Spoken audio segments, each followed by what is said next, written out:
G'day, Peter here from Comfort Zone Insulation. We're just up in a roof and got my offsider there. He's all suited up and we're removing these fiberglass bats so then we can put in cellulose fibre insulation.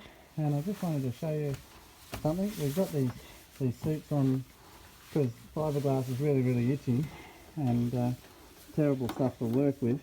And I've got a mask on, so that's why it's a bit muffled. Anyway, if I come over here though, and I'll show you here, you see that there? That's a rat's nest, where a little mouse climbs in through here. You see that?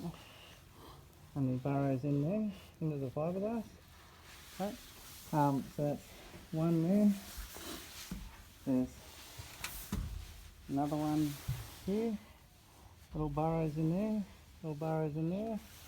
Right. Another one over here. Right. That looks like it's not another little burrow there, but so that's 4 in those couple of bats there. And you see all these bats here that are a bit roughed up on the top.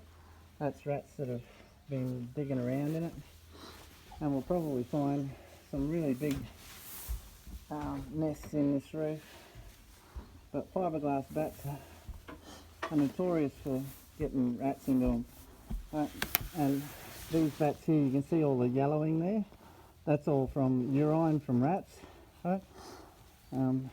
Rat piss, and smells like pneumonia. And so yeah.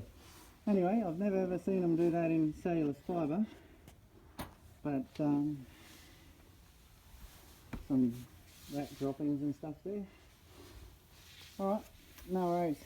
We'll get into it, we'll pull all this out, and then we'll put in some cellulose fibre and the job will be done right.